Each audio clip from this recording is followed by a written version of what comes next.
gubernur juga harus memberikan garansi bahwa juga tidak akan ada pihak swasta yang membangun hotel itu. Apakah seniman merasa rasa senimannya terganggu dan direnggut oleh kekuasaan? Nah, betapa hebatnya Minangkabau, betapa hebatnya Sumatera Barat ya. Gedung-gedung semewah sehebat itu kemudian yang membuka, yang menandai itu diresmikan, dipakai, itu adalah seniman dari Sumatera Barat.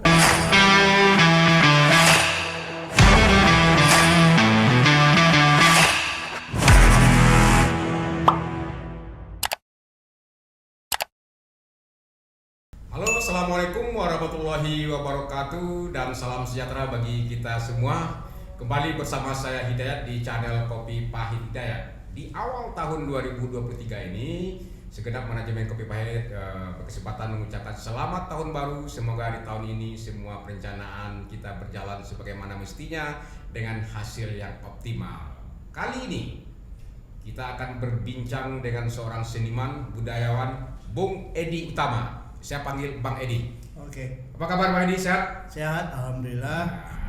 Siapa sih yang tak kenal dengan Edi Utama di kalangan seniman, budayawan, termasuk juga kebudayaan secara nasional? Beliau adalah seorang aktivis budaya Minangkabau, penulis, seniman seni pertunjukan, kurator festival dan fotografer, dan pernah menjabat juga sebagai Ketua Dewan Kesenian Sumatera Barat. Edi Utama juga aktif sebagai sutradara teater di kelompok teater Kita. Selain itu, sebagai seniman dan budayawan, Edi Utama telah melakukan perjalanan atau pertukaran budaya ke luar negeri, antara lain ke Australia tahun 1996 yang disponsori oleh Australia Indonesia Institute untuk studi perbandingan ke berbagai lembaga seni dan budaya di 6 kota Australia. Pada 1997 ke Amerika Serikat menghadiri undangan pameran tentang Minangkabau The Fowler Museum, Oakland, California. Dan pada 2001, 2005, dan 2012 juga menghadiri undangan di Hawaii University at Manoa, Honolulu dalam program pertukaran budaya, yaitu dalam proyek ASEAN Drama yang mengusung teater rakyat Minangkabau berupa Randai. Terakhir 2014 menghadiri undangan dari Departemen Luar Negeri Australia bidang diplomasi budaya di Melbourne dan Sydney. Amazing Bang Edi. Ya. Kapan pulang dari Australia? Sudah lama sekali. Oh, sudah lama sekali. Terakhir ya 2014 itu. 2014. Pertemuan para seniman membangun jaringan sebetulnya di Eropa dan di Asia. Oh. Dan saya diundang di sana oleh Departemen Luar Negeri Australia, bagian diplomasi budaya, untuk meninjau berbagai lembaga-lembaga seni budaya yang ada di dua kota, Melbourne dan Sydney. Khususnya melihat berbagai fasilitas yang justru di luar fasilitas yang utama yang besar-besar itu ya, seperti Opera House dan Sydney Company Theatre itu. Okay. Kita justru berkunjung ke berbagai tempat yang kecil-kecil, bekas pabrik, bekas gudang, yang dijadikan sebagai pusat kebudayaan. Justru itu yang paling hidup, yang menjadi penopang utama dari berbagai kehidupan seniman pertunjukan, seni rupa, dan saya kira juga berbagai aktivitas pemikiran ya. Karena itu adalah kelompok yang sangat efektif sekali yang berada di luar pusat-pusat kebudayaan yang menjadi mainstream di Australia itu.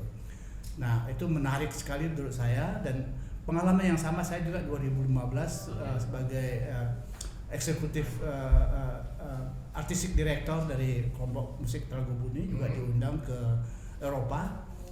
Di luar Belgia dan Berlin Philharmonic kita juga keliling di 15 kota sebetulnya. Dan itu adalah sebuah yang namanya Kangkar Kosmos ya. Itu adalah gedung-gedung pertunjukan kecil yang merupakan sebuah asosiasi dari gedung-gedung pertunjukan kecil yang mungkin penontonnya cuma 200 sampai 300 orang ya. Tapi itu kemudian mereka sharing untuk mengundang kelompok-kelompok dari berbagai belahan dunia itu. Jadi bukan yang besar-besar ya. Di kota-kota kecil lah. Di kota-kota kecil ya, di kota-kota kecil, dan mereka kemudian membuat semacam asosiasi gedung-gedung pertunjukan itu. Ya, sehingga ini menjadi sebuah yang sangat hidup ya. Ada kelompok pendukungnya, ada penonton yang secara rutin untuk datang ke situ. Jadi mereka sudah bisa hidup. Hidup sekali. Dan itu sebetulnya saya pernah usulkan ketika gedung kebudayaan Sumatera Barat ini akan dibangun. Nah, tunggu dulu Pak Edi. Tadi ada gambaran bagaimana aktivitas seni budaya di negara lain, Eropa, termasuk juga Australia, begitu hidup mereka komunitas-komunitas kecil ya, tapi juga menjadi magnet bagi komunal yang lebih besar begitu. Arti ada venue di sana, venue kebudayaan yang ada komunitas yang mendukungnya untuk menghidupkan itu loh. Kita layangkan ke Sumatera Barat. Bang Edi, yang saya tahu adalah termasuk salah seorang yang melakukan gerakan penolakan pembangunan hotel di kawasan Gedung Kebudayaan Taman Budaya. Alih fungsi jadi hotel. Ya, ini kan gubernur sudah menyatakan tidak akan membangun. Apalagi, kenapa ribut juga lagi di bawah ini? Oke, terima kasih ya. Saya kira apa yang dicatatkan gubernur bahwa tidak akan membangun lagi itu adalah keterlibatan pemerintah daerah. Artinya hotel itu tidak akan dibangun oleh APBD dan gubernur memberikan garansi untuk itu ya. Tapi buat saya ini belum selesai. Belum selesai karena dari awal yang saya dengar itu memang hotel itu tidak akan dibangun oleh Pemda tapi oleh pihak swasta. Nah, kalau gubernur belum memberikan garansi bahwa hotel pengalihan alih fungsi di zona C itu untuk hotel, kalau hanya memberikan garansi bahwa Pemda tidak akan membangun, itu buat saya sebuah baru setengahnya. Artinya juga Bang Edi, gubernur juga harus memberikan garansi bahwa juga tidak akan ada pihak swasta yang membangun hotel itu.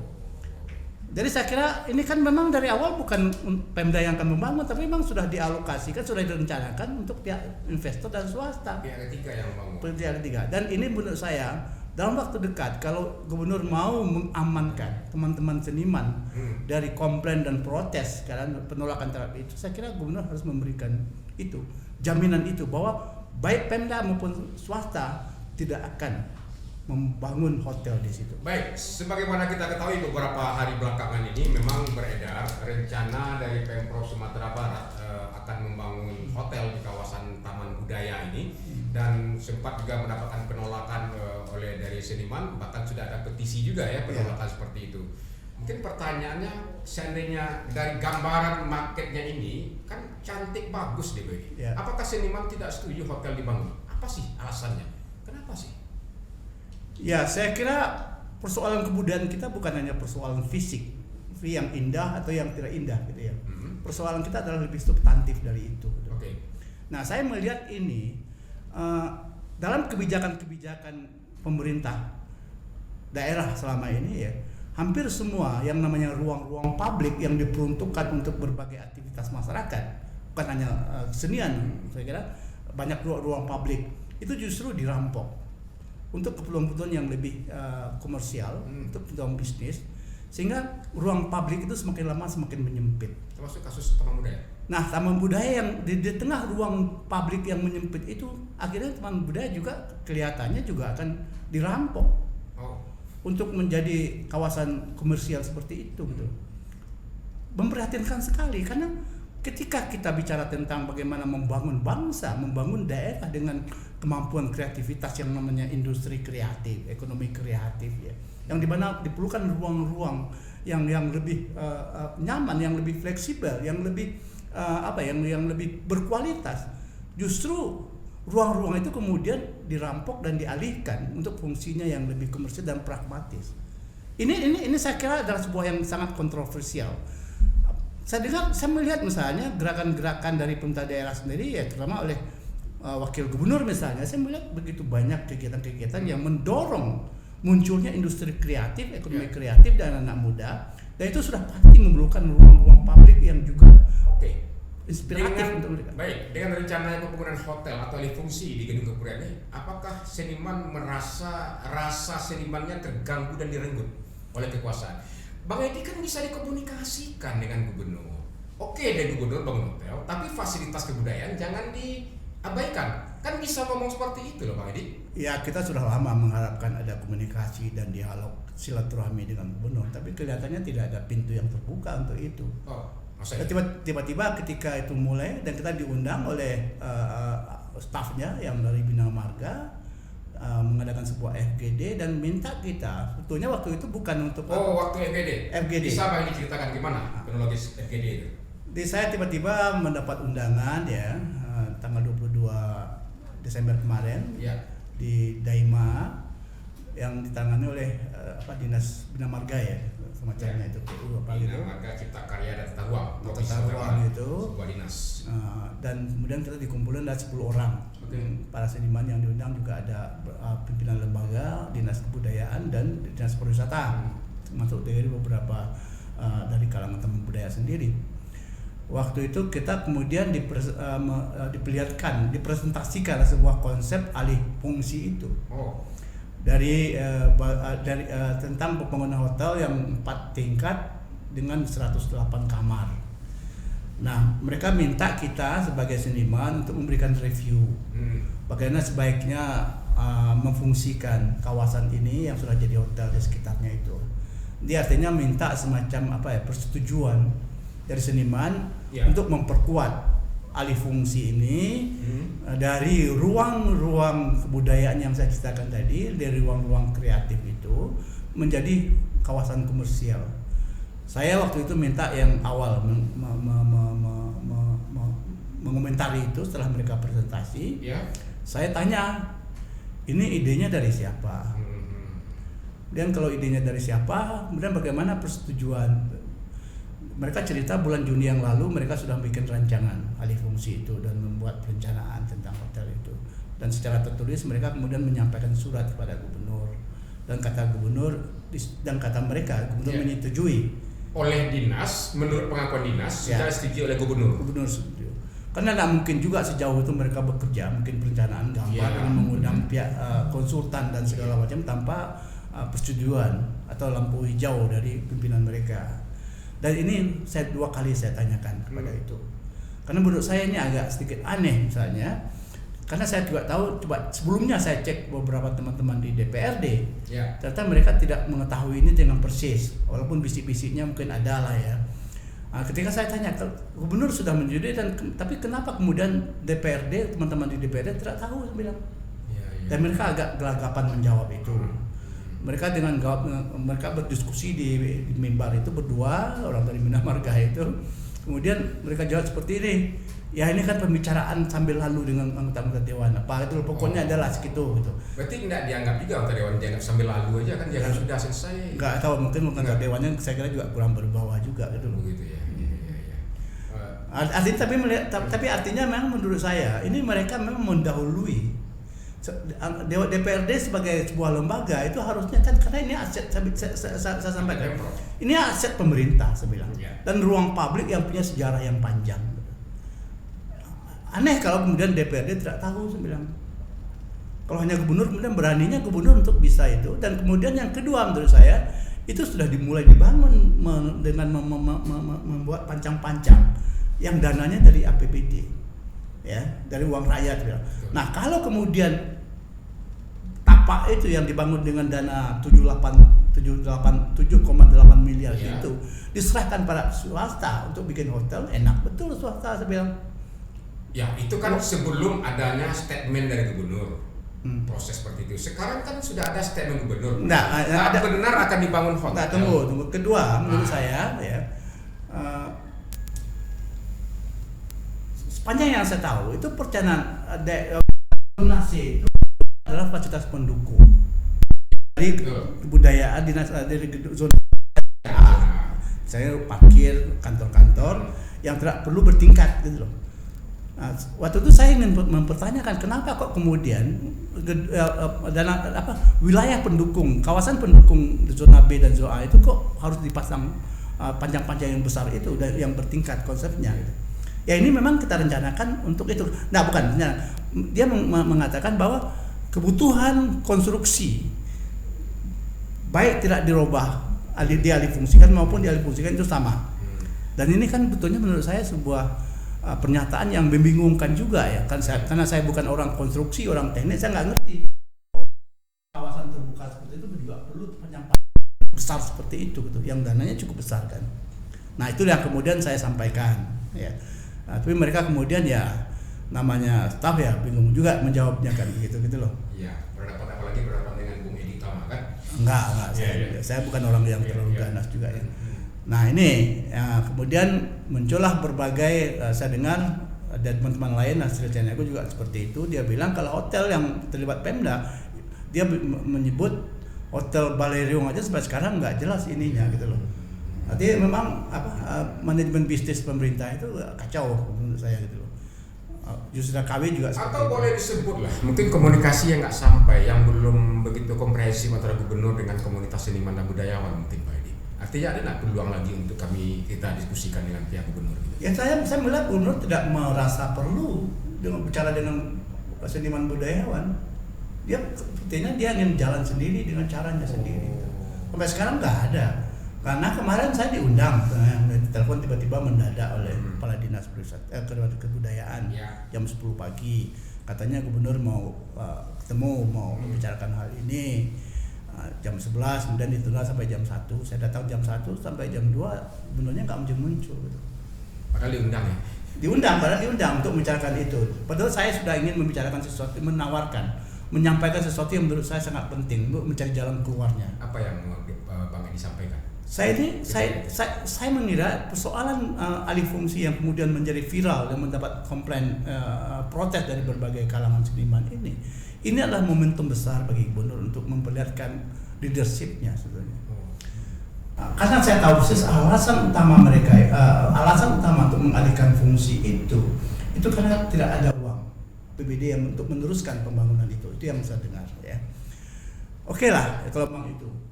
Tapi kan sebetulnya ada pola. Kalau gubernur Sumatera Barat bukan gubernur Kota Padang loh. Bukan gubernur Kebudayaan Sumatera Barat. Gubernur Kota Padang ya. Ya. Gubernur Sumatera Barat 19 kabupaten kota ya. Nah, kenapa mereka tidak mengajak bupati wali kota dari Sumatera Barat ini untuk sharing misalnya? Saya waktu itu membayangkan bahwa kalau memang ini tidak jadi hotel, mungkin bisa dialihkan fungsikan untuk kepentingan semacam etalase atau galeri dari berbagai aktivitas budaya kreatif yang ada di kota kabupaten itu. Ada Mentawai Corner misalnya, ada Si Jujung Corner dan semuanya itu. Itu ya mimpi Bang Edi ya. Bukan mimpi, saya ingin menyampaikan itu kemarin. Ya, tapi karena nggak temu ya sudahlah, saya sampaikan di sini aja. Ya, nanti bisa kirim ke Pak Gubernur. Nggak usah karena ini sudah lewat gitu. Jadi mana sombong-sombong ya? Bukan sombong, ini soal harga diri saja. Masa harga diri bisa satu-satunya nilai kita, harga kita itu masa digadaikan juga. Yang benar lah. Nah itu betapa indahnya kemudian kalau kawasan itu menjadi milik dari kota 19 kota kabupaten. Ada semacam jejak mereka di situ yang bisa gunakan. Karena saya tahu betulnya kota kabupaten di Sumatera Barat atau dimanapun di Indonesia kan selalu punya dana promosi itu. Mereka kan selalu ingin mempromosikan berbagai aktivitas pembangunan mereka. Walaupun mungkin tidak besar, tapi kalau kemudian itu dikeroyok ramai-ramai, kalau gubernur kemudian bisa meyakinkan wali kota dan bupati dari 19 kota kabupaten ini, itu nggak sedikit juga duitnya kan. Dan tapi beri mereka semacam kepastian apa hak mereka untuk bisa hadir di situ. Sip. Pak Edi, ke soal lain. Nah, itu baru kemudian gubernur menjadi gubernur Sumatera Barat. Baru jadi gubernur Sumatera Barat ya. Ketika mau kemudian kepentingan kebudayaan 19 kabupaten kota. Ya, diajak untuk bisa melihat gitu ya. Persoalan leadership ya, dan manajemen pembangunan yang kacau. Aduh, ini persoalan substansi. Bang Edi, saya ingin juga menggali dari Bang Edi sejauh mana makna sebuah taman budaya ini bagi seniman dan budaya Sumatera Barat sungguhnya. Dilihat dari sejarah dan filosofisnya gitu. Kalau sejarahnya menurut saya sangat penting sekali ya. Itu kan sebetulnya kalau saya juga tanya sebelum jadi pusat kesenian atau menjadi padang fair itu kan lapangan dipo tempat orang bermain bola dan segala macamnya itu. Ada banyak sekali kenangan orang Padang terutama menurut saya yang tua-tua di atas saya yang punya kenangan indah dan bermacam hal di situ ya. Kemudian itu di zamannya Pak Wali Kota Hasan Basidurin kalau nggak salah itu kemudian dijadikan semacam padang fair. Dan juga banyak lahir seniman budayawan yang bertaraf internasional ya. Kemudian menjadi pusat kesenian Padang baru taman budaya ya. Nah itu kan berbagai lintasan dan berbagai produk itu sudah dihasilkan oleh mereka, bukan hanya para seniman-seniman besar yang kemudian mengharumkan nama Sumatera Barat di dunia, tapi juga sekaligus meninggalkan jejak kreativitas bahwa ada kemajuan, ada pemikiran, ada progresif kebudayaan yang bisa dibanggakan dari Sumatera Barat itu. Dan itu adalah bagian dari sebuah hasil produk yang ada dari taman budaya itu. Itu yang membuat Ya. seniman. Dan sekaligus juga menurut saya juga di situ kemudian juga menjadi semacam simpul pemersatu. Simpul pemersatu. Cuman seniman Sumatera Barat, kebudayaan dan juga berbagai aktivitas komunitas budaya yang ada di Sumatera Barat. Karena ini dia pernah menjadi tempat pertemuan dari berbagai kelompok-kelompok komunitas. Dan itu terenggut sekarang dengan tidak tuntas. Bukannya direnggut, saya kira justru hampir menurut saya dengan pola berpikir yang ada sekarang, dengan pola membangun gedung yang seperti itu justru dibunuh menurut saya. Dibunuh. Ya, simpul itu kemudian dilenyapkan. Karena kemudian karena menurut saya ekosistem kebudayaan atau seni budaya Minangkabau kalau Sumatera Barat secara keseluruhan itu mungkin belum membutuhkan gedung yang semewah itu. Karena semangat kita kan semangat laga-laga sebenarnya. Yang kecil-kecil, small of beautiful sebenarnya kan. Coba lihat berbagai kelompok-kelompok komunitas kita. Ya, mereka adalah memerlukan keakraban dengan lingkungan itu. Di teater-teater kecil, arena-arena yang kecil, yang lebih akrab, yang lebih terbuka, yang mungkin lebih berkualitas secara akustik, itu memang diperlukan. Tapi kemudian ini berpikir, saya dengar waktu itu ide ini muncul ketika Gubernur Iwan Praitno pulang dari Sydney dan Singapura. Mereka lihat ada Opera House di Sydney, ada Esplanade di Singapura. Saya menulis menjelang pembangunan itu dan saya mengkritisi itu dan menawarkan supaya ini idenya ditinjau ulang kembali. Karena menurut saya Sydney atau Opera House di Sydney dan Esplanade di Singapura itu bisa tumbuh dan berkembang sebagai sebuah ikon bisnis ya.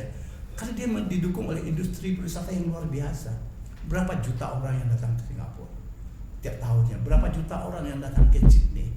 Bahkan di Sydney Opera House itu orang harus antri untuk bisa menonton jauh-jauh hari sebetulnya.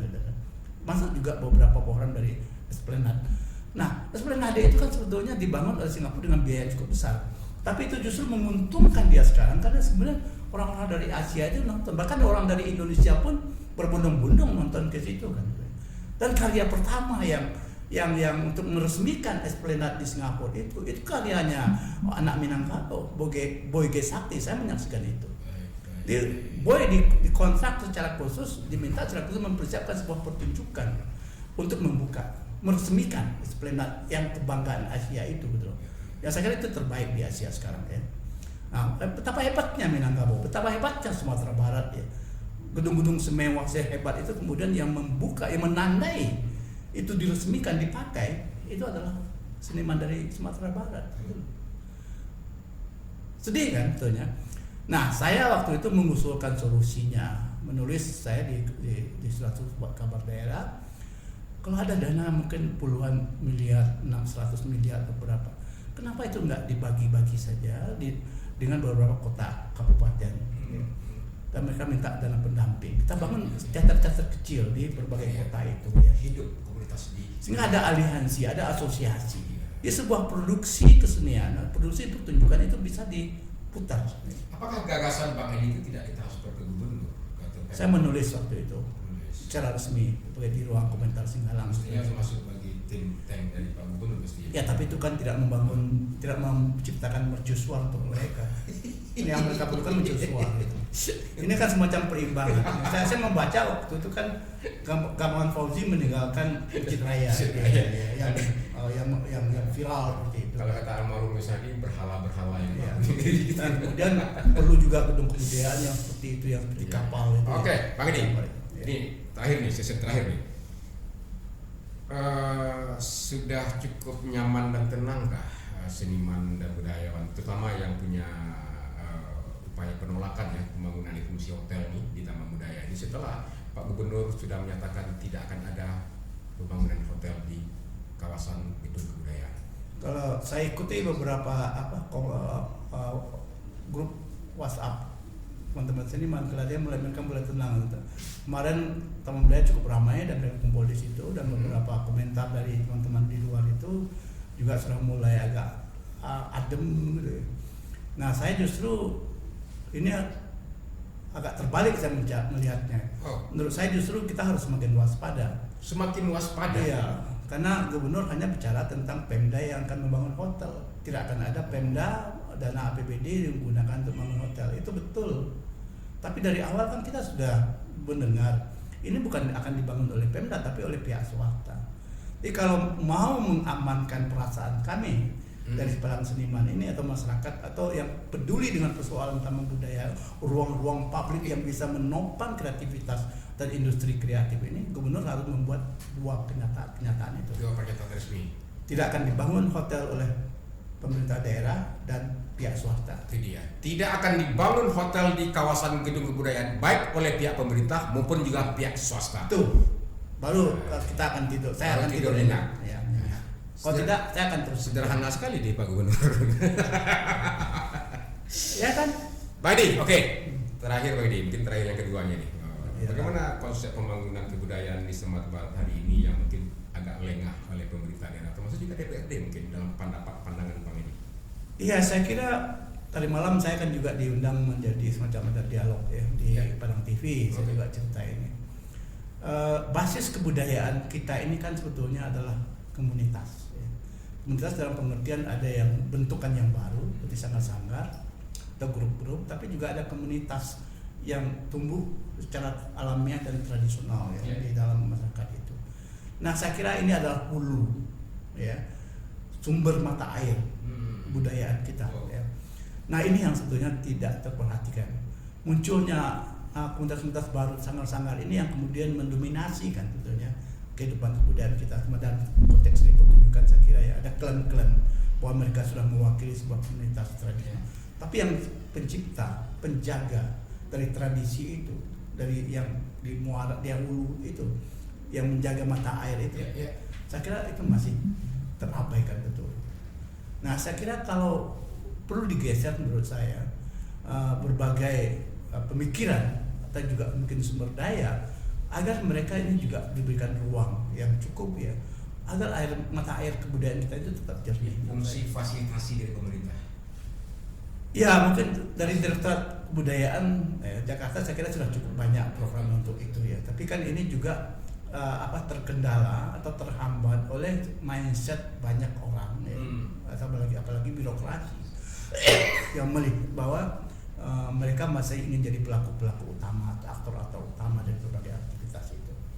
Nah, menurut saya justru kalau kita mau bicara soal kebudayaan, bagaimana membangkitkan kekuatan kebudayaan atau daya tahan kebudayaan, saya kira justru pelaku-pelaku itulah yang harus kita perkuat, yang harus kita bikin ruang, yang berikan apresiasi.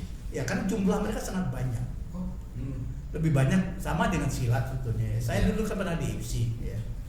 Saya bilang perguruan silat yang tercatat di IPSI itu baru mungkin 1% atau 2% saja dari tradisi perguruan silat yang ada di Sumatera Barat ini. Karena begitu banyak sasaran-sasaran silat yang tidak terdaftar, yang tidak punya kop surat. Tapi mereka yang sebetulnya pelaku utama, pendukung utama, ya, aktor utama dari kehidupan silat Sumatera Barat ini. Dan mereka menurut saya adalah benteng terakhir dari daya tahan kebudayaan kita itu. Siap, Bang Edi. Dan saya kira DPR harus agak peka juga lah dengan itu. Jangan hanya memberi kekuatan pada orang yang hanya tagak di lereng gitu loh, atau di pematang sawah. Ya, tapi keberpihakan berpikir dan bersikap serta anggarannya ke sektor kebudayaan ini juga mesti di. Ya, harus temukan sebetulnya siapa yang menjadi aktor-aktor utamanya itu sebagai bagian dari upaya kita untuk menyelamatkan bangsa ini, menyelamatkan mata air kebudayaan ini. Tapi ketika kita menyelamatkan mata air, tetap ada aja brutus-brutus yang akan mengganggunya ini. Itu selalu ada. Selalu ada. Dalam kasus hotel ini, adakah tangan-tangan belakang yang bermain ini? Ya, saya tidak tahu persis dan saya tidak mau menduga-duga yang seperti itu sebelum ada bukti. Tapi saya kira strategi kebudayaan kita sekarang yang dikembang, kita belum punya strategi kebudayaan yang cukup ajak ya, cukup mantap ya. Sehingga setiap orang, setiap kekuasaan yang berkuasa di daerah ini bisa menafsirkan sendiri menurut kepentingan mereka.